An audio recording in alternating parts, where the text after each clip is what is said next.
and you can get more focused with those moves that you started with when you applied the cleanser and the strawberry rhubarb and refoliant. So I'm doing the forehead move, so I'm going across one forehead to the other temple, above her left eyebrow over to her right temple, and lightening up when I get to the temple. Always keeping my fingers anchored on her face. It's just much more comforting. We can go into the lymphatic drainage massage move. So 1, 2, 3, and then flush.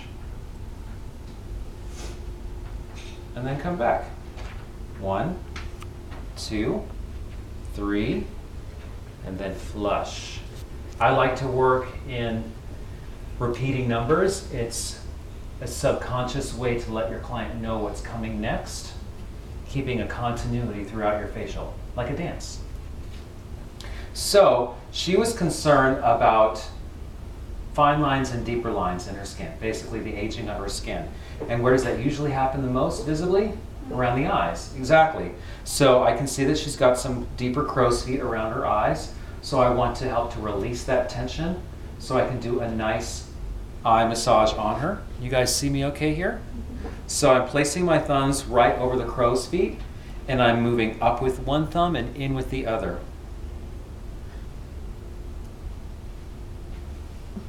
Jill. Help me relax. Don't help me.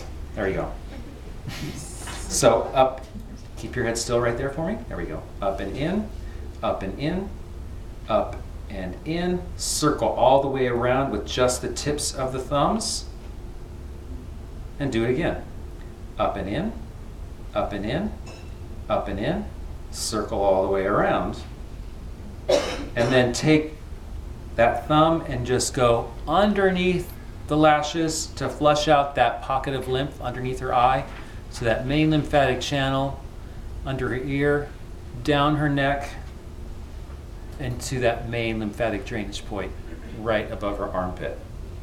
So you always want to massage in the opposite direction that the wrinkle is forming. Wrinkles are happening this way. I want to massage the opposite way. Oops, excuse me.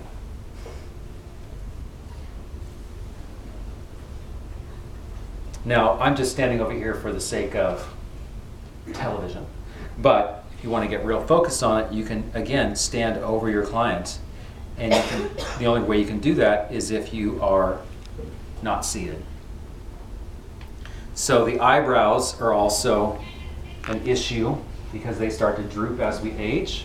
Nope, I'm not going to do that. I'm going to do it this way. So if we want to lift this eyebrow, what we can do is we could just go thumb over thumb to lift it.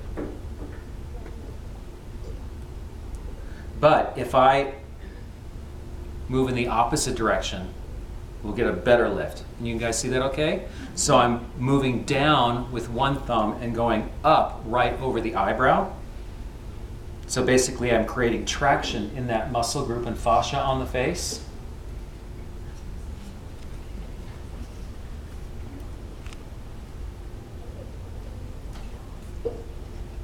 And then you can, again, you can circle around with the tips of your thumbs. So by doing this, we are raising the eyebrow. Maybe it's not as visible on the camera, but I can definitely see that there is more lifting on her right eyebrow that I just worked on than the other one. What's another area that people are really focused with the aging of their skin? The lips, exactly, the lips.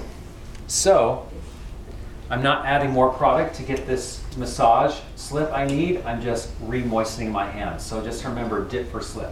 You don't need to add more product. Her skin's dehydrated on the thirsty side. It's drinking up all the product. So I just re-moisten my fingers, and now I've got plenty of slip to do more massage work on her. But if you break the lips into 4 quadrants, 1, 2, 3, 4, you can target each one of them separately. So if I want to address any lines that are running vertical on her lips, I want to stretch them out in the opposite direction. And again, I want to stabilize with one thumb and stretch with the other. So I'm working towards the corners of her mouth into the center. So I've got one thumb stabilizing, I've got my left thumb stabilizing on top of her lip, and I'm using my right thumb to stretch out that lip from underneath it, almost like I'm pulling it out. So everything is stabilized, and now I'm just working that skin from underneath that left thumb. That's stabilizing everything. You can do the same thing with every quadrant. So always start towards the outside and work your way towards the center. Everything's stabilized, and now I'm pulling that lip from underneath the stabilizing thumb. Working it out, working it out, working it out. Who said jowls or the jawline? So when you're working on the jawline, you want to be able to target it specifically, and that means that you have to take a step around and face that muscle group.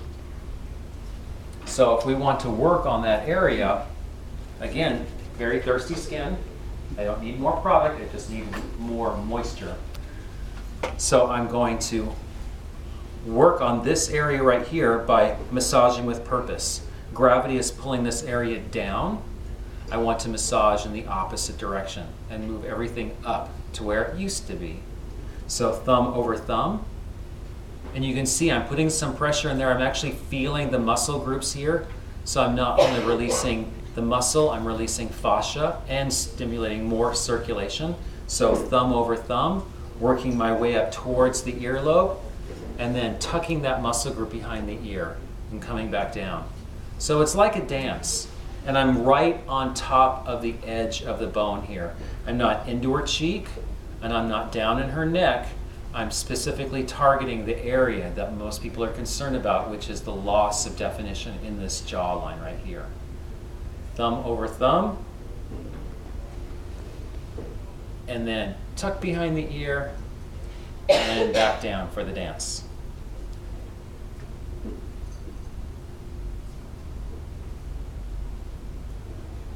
How does that feel, Jill? How does that feel, Jill? It feels really good. She says it feels really good. I did not pay her to say that. I need to do my other eyebrow. Shh, you're a model. Models don't talk. So what's another area that people are concerned about with the aging of their skin?